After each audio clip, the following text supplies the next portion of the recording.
Welcome to Groove Portia, the podcast that uncovers the hidden treasures within grief. I'm your host, Portia the producer, and I'm inviting you to join me on a transformative journey where we will exchange laughter, of course the best medicine of them all, reflect on cherished memories. Remember that time that the little boy grabbed my hand instead of his mother's at the amusement park? Yikes. And of course discover gratitude while navigating one of life's hardest challenges, loss. So get ready to groove with me, Portia the producer. Let's dive in.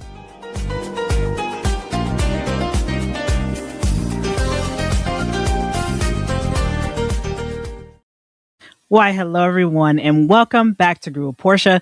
I am your host, Portia Booker, and as always, don't forget to like, share, and subscribe to keep it with all things Groove with Portia.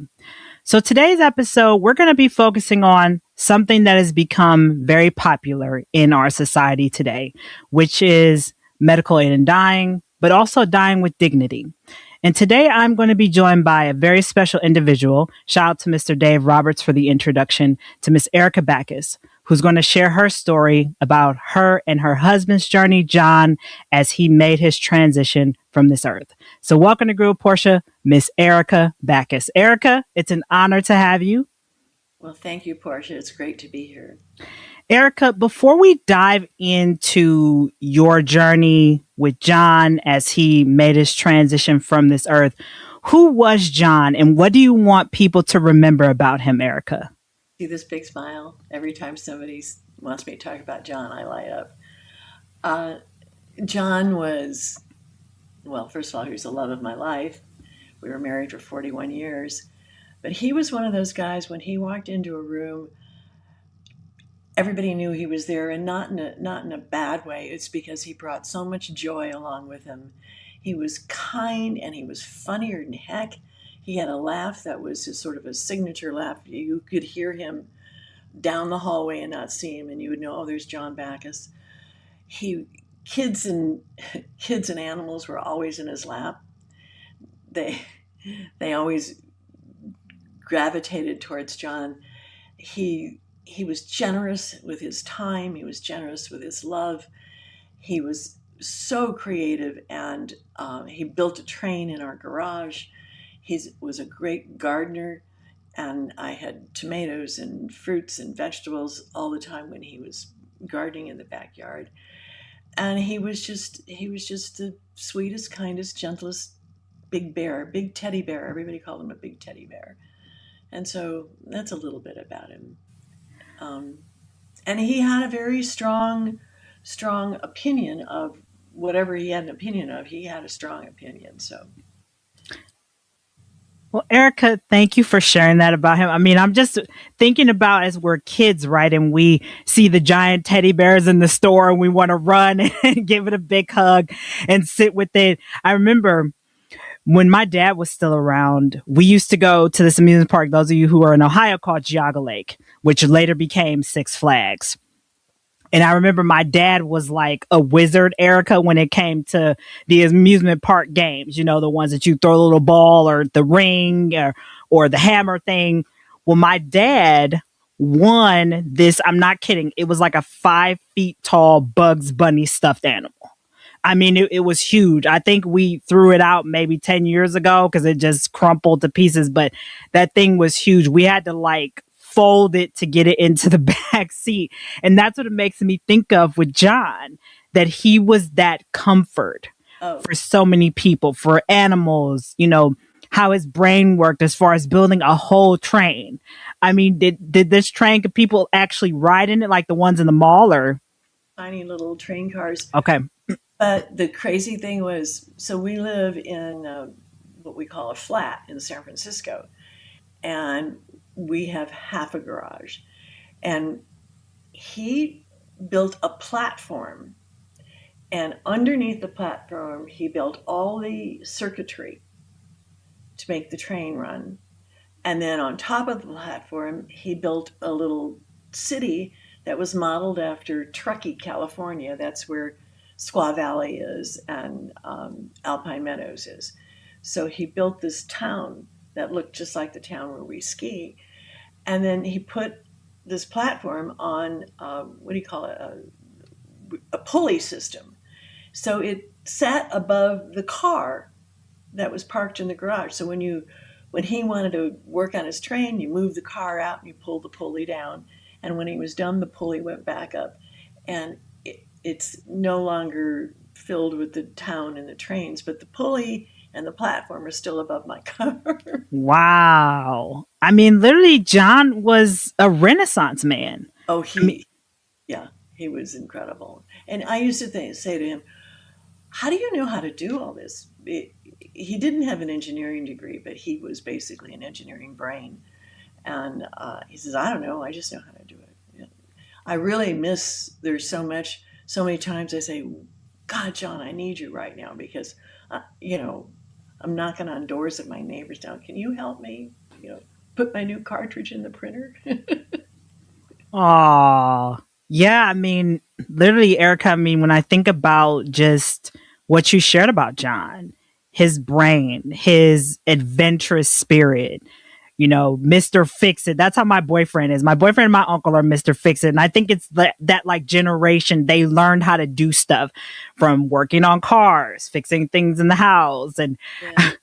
I used to say he found solutions to problems I didn't know existed. mm, wow. Well, I'm grateful, Erica, that even though John is not there, he didn't leave you empty handed because at least you've got neighbors who you can ask for the printer or, if you want them to do something on your car for you instead of obviously taking it to the dealership or something like that. I'm grateful that you at least have those connections. Erica, one of the things that I know about your story and John is that John was diagnosed with Alzheimer's. Yes. And I'm curious, what was that conversation like Hmm. when John shared with you that he didn't want to transition from this earth as a result of Alzheimer's? How did that go for you as his wife? That's such an important question. I try to talk about it as much as I can. Um, my mother had early onset Alzheimer's. She died when she was 63, so she was young. She didn't die from Alzheimer's, but she was on her way. Um, and so when John and I got married, at different times during our marriage, we would talk about what it was like to have Alzheimer's. And I said, I don't ever want to live with it. And he didn't either. And he also believed that if I don't have a brain, I'm not a person. He used to tell me that all the time. Um, and so we had discussed what our wishes were long before he was diagnosed. So when we were at the neurology meeting where they diagnosed him in 2020, he asked the doctor two questions. One, can I still drink alcohol? Okay. And with my dinner. And two, how long before I'm a vegetable? And I knew when I was sitting in that room next to him, I knew when he asked that question, I knew where that brain was going. It was, how long do I have before I have to leave this earth? Because he was not going to be there if he couldn't think. If his quality of life was gone, he did not want to be here. So the conversation, one day when we were home, we were visiting with a very, very, very close friend, and he was talking to this close friend, and they were discussing suicide options. They had both been in the military, so they were talking about what it's like to shoot yourself.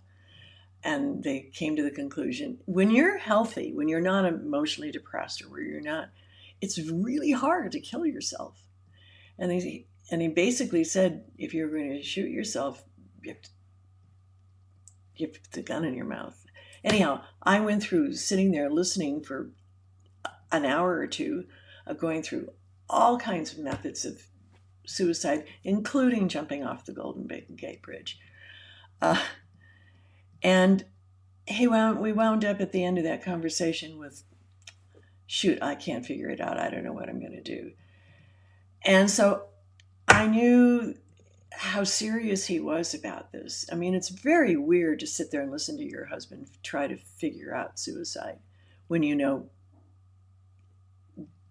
when you know what's coming.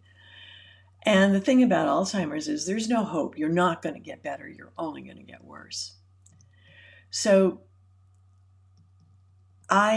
somebody recommended a book to me, and it was called In Love by Amy Bloom. And she took her husband to Switzerland, to this place where assisted suicide is legal.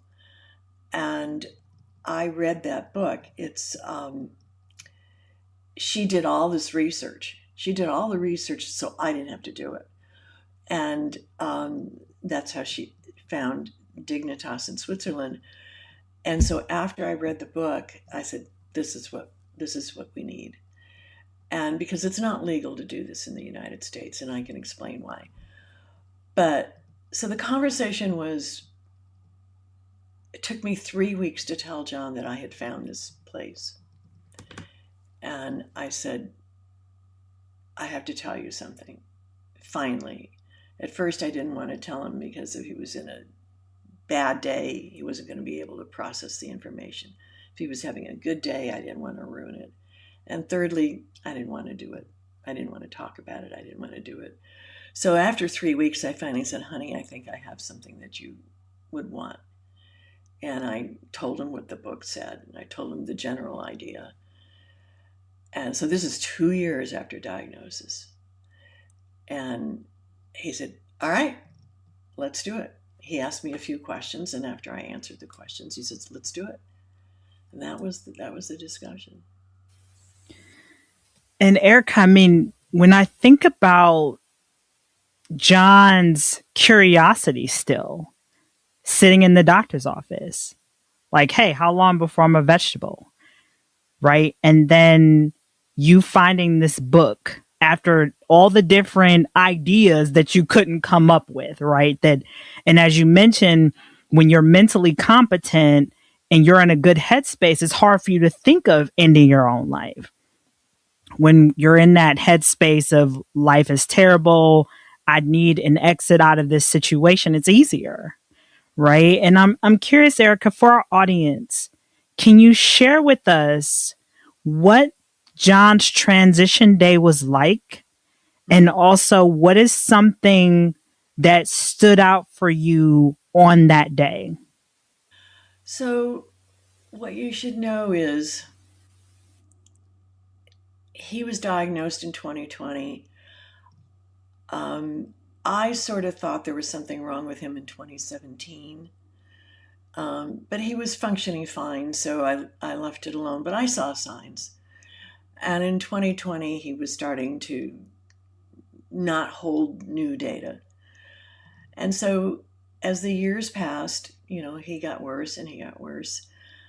And I was in this mode I was like a robot. I mean, I knew after 2 years, I knew for sure where we were headed. And I knew it was going to be not that long. And I completely steeled myself, and my emotions were very hidden from me and from everybody else. And so I had the tasks of anticipating his needs and making sure that he was getting what he needed to get to be as well and healthy as he could be. And finally, there came a time where he didn't have a driver's license, and I was driving him to golf, which he still played. And so I was doing all this stuff and holding in the sadness as much as I could. So when it came time for him to die, to actually die, I said to him, we were getting on the airplane in San Francisco to fly to Switzerland. I said, I don't know if I can get on this plane. I don't know if I can walk down that terminal. And he took my hand and we got on the plane. And he died on July 26th, 2023. We arrived in Switzerland on July 24th. We left here on the 23rd. We got there on the 24th.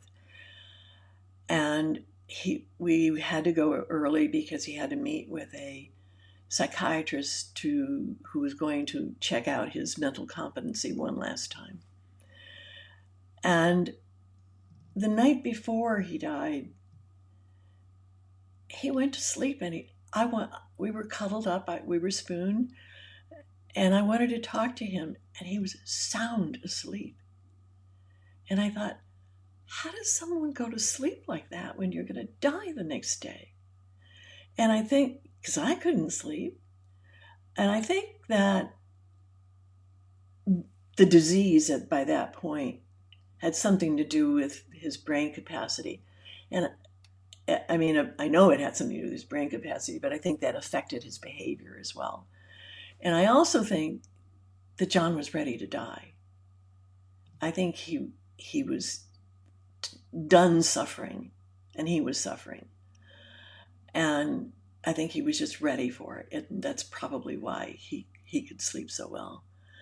The next morning, he gets up, he takes a shower, he gets dressed, and we go to the room for breakfast. And my son, I have an adult son who lives in Chicago, and he flew out to Switzerland the day before. And his purpose was to help me get home.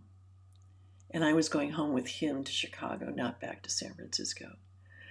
So he was at breakfast with us, and then the doctor showed up again because the doctor told John to think on it overnight. He could still change his mind. They give you all kinds of options to get out of this decision. And John said, no, I haven't changed my mind. I'm ready to do this. And he's got a big smile on his face. I have the picture of him sitting at the table with his Warriors t-shirt on. Golden State Warriors, our basketball team. And, you know the Warriors from the Cleveland. Anyhow, so we were taken then by a limo to this house somewhere in Zurich. And there are no doctors there. There are two ladies there. And so it's my son Dan and me and John. And we go into this house, and they welcome us, and it's a house. And we were in the kitchen, and in the kitchen you could see a hospital bed, and then a chair that opens up. What do you call those chairs? A recliner. And like a living room setup. And then there are other rooms that I didn't see. But we're sitting at the kitchen table, and she explains the process. The first thing she says is that the police will be here in about 20 minutes. I said, the police? What are the police coming for? She said, they need to check John's identity against his documents to make sure he is who he is, says he is. So the police come, and they check that, and they leave. And we're sitting there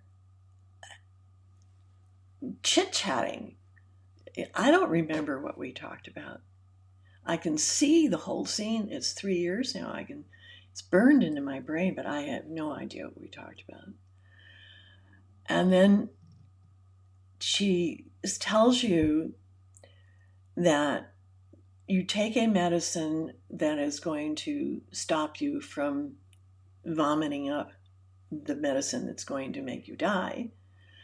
And that takes a half hour to take effect. And she says, you can take it now, you can take it later. There's no rush. You can spend as much time as you want today. There was no time limit that we had to be in or out of there. So John says, I'll take that medicine now. But once you take that medicine, there's a limit before it wears off. So if you wait too long, then you have to retake that medicine. And then she also told him that it's a very bitter, no, that's not the medicine that was bitter. The other medicine was bitter. So he took the medicine, and we're still sitting around this kitchen table. And then she says, the time is up. It'll be effective now. You can choose to, she said, which bed do you want?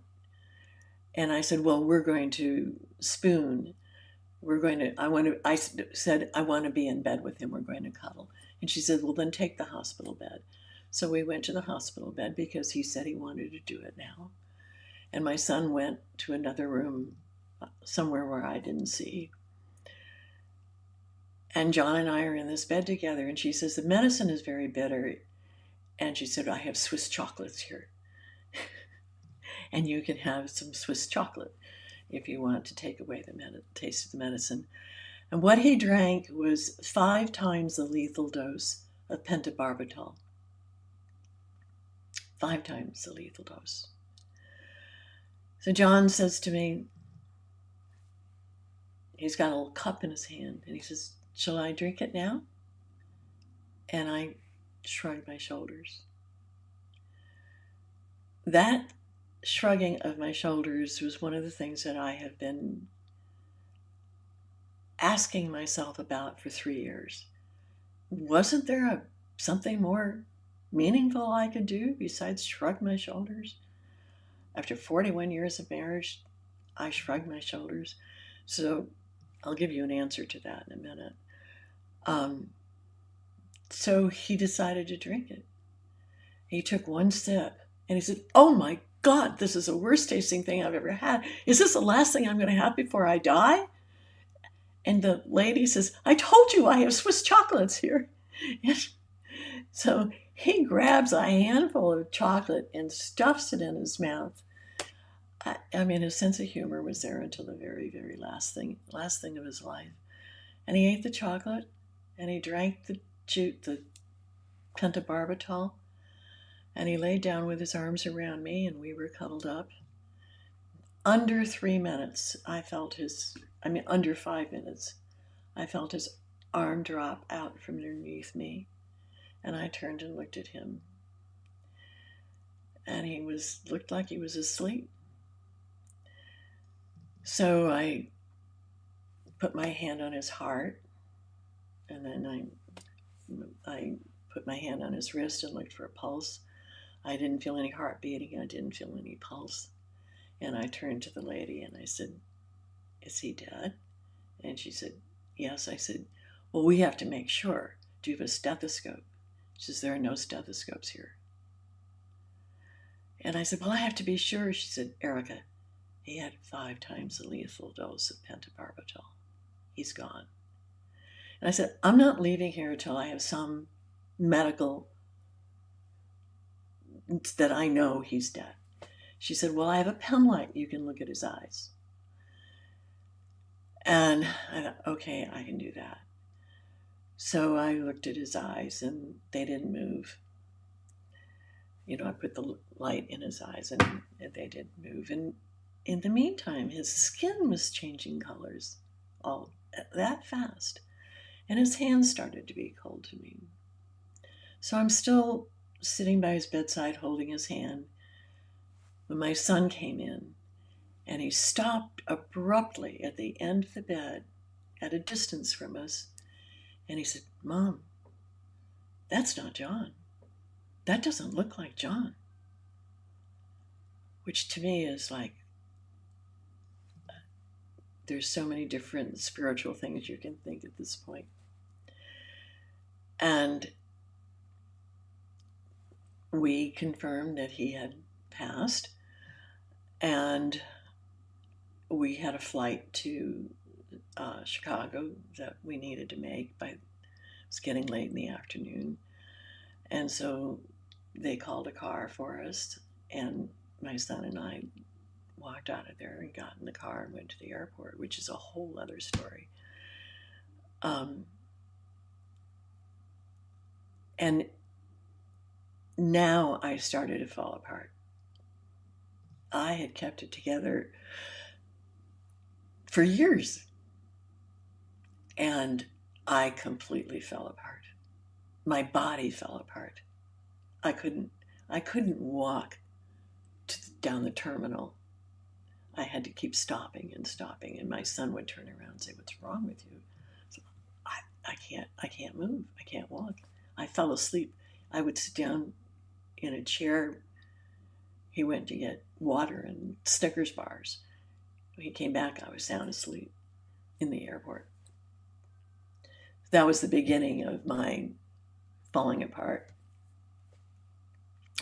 So that was the first day.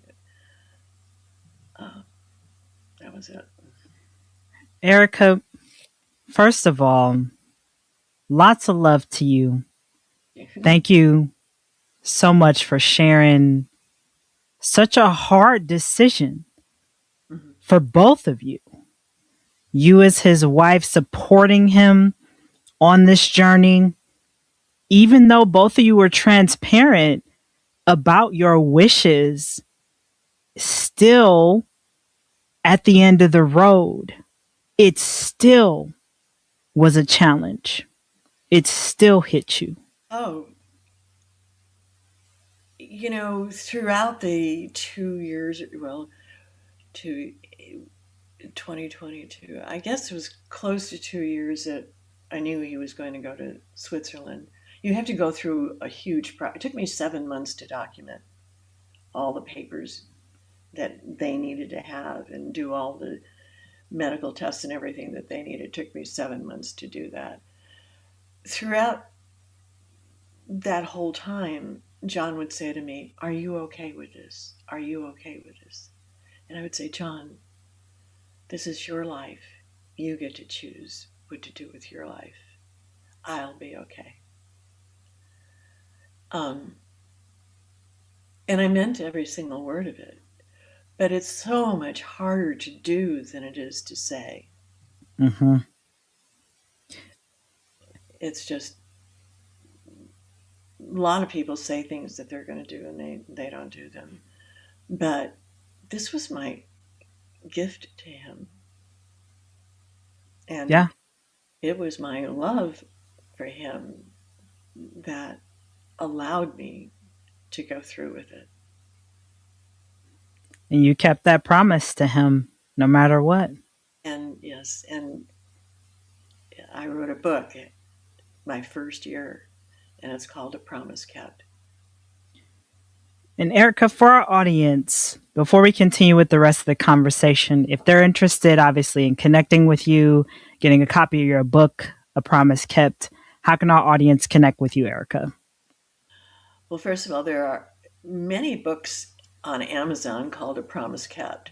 Mine is A Promise Kept, Honoring His Wishes, Embracing Our Love. And it's by Erica Baccus, EricaBaccus. And it's on Amazon.com. It's also on BarnesandNoble.com. And if you went into a bookstore and asked for it, and if they don't have it on their shelf, they can get it for you within a couple of days. Also, my website, ericabacus.com, has reviews of my book. It has comments about the book. It has lots of information about the book and our story on my website. So they can connect with me there as well. Excellent. So for our audience, obviously too, you can use AI, because I'm sure if you use any type of AI software, you can find Erica's book. If you don't remember the title, just Google her name, Erica Baccus, and I'm sure that you will find information. Erica, we're going to be concluding the conversation soon, but I thank you so much for sharing with our audience about John, your love story, you supporting him through this difficult yet also somewhat confusing situation. And even 3 years later, I can still feel and see the love that still exists between both of you in this transition state. Erica, for our audience who's tuning in today, as we know, and I brought this up before we started the conversation, that other states, New York is one of them, have recently adopted medical assisted aid in dying. But we both know, too, that it's limited to competently, mentally functionable adults based on certain diagnoses, particularly probably cancer or something that requires a 6-month time span of you being alive. Right. For our audience today, Erica, if they want to be proactive and really see this conversation not from the lens of controversy, but from the lens of I get to choose how I make my transition from this world. What can they do today, Erica? Well, I talk a lot about this. I think one of the most important things to do is first sit down and think about what can you live with for yourself and what can you not live with. For example, can you live in a wheelchair for 20 years if something should happen to you? Sit down and talk to your loved ones and discuss, what do I want to have for the last chapter of my life? What is a good quality of life for me, and what will I accept and what will I not accept? And those things are going to change as you get older. I'm old. I'm 82 years old. And the way I think today is not the way I thought when I got married at 38. I mean, I did believe at 38 that I didn't want to live with Alzheimer's, but many other things have crossed my path and crossed my mind. So be open to discussion. Talk about death. Talk about what you want. We don't talk about it in our Western culture. We don't look at death as part of life. Death is part of life. It is the end of our life. And if you want to have what you want to have, you should plan ahead for it. And so you can go to, if you're looking at dementia specifically, you can go to the Alzheimer's Association. You could read my book. You could, and there's lots of books about death and dying, but you can do some research about what is hospice like, and how does hospice work? What's the difference between hospice and palliative care? Medical aid in dying is available in 13 states plus DC. So if you have cancer and a doctor says you have 6 months to live and you're mentally competent, then you can die in your home using medicines like pentobarbital. So it's finding out all that information ahead of time. Have a medical directive in your will so that the doctors know what you want. I mean, I keep saying we do so much planning for our younger and middle-aged lives. We plan down to the detail about, do we want pets? Do we want children? Do we want a house? Do we want all this thing? But we don't talk about what we want for the end of our lives. And I mean, I have friends I've tried to talk to about this, and it's like this: go away from me. Mm-hmm. Yeah, and you're right, Erica. And I thank you again for giving our audience a big piece of your heart, your story, John's legacy, your book, and talking about something that is often shied away from. As you mentioned, everybody's like, oh no, here comes the death lady coming. Yeah. But realistically, it's about giving you options, letting you know what's out there instead of what's not available. Yes. Well, everybody, that was Miss Erica Baccus that you heard from today on this episode of Grew with Portia. And that concludes our conversation. And until next time, everybody, peace and hair grease, everyone.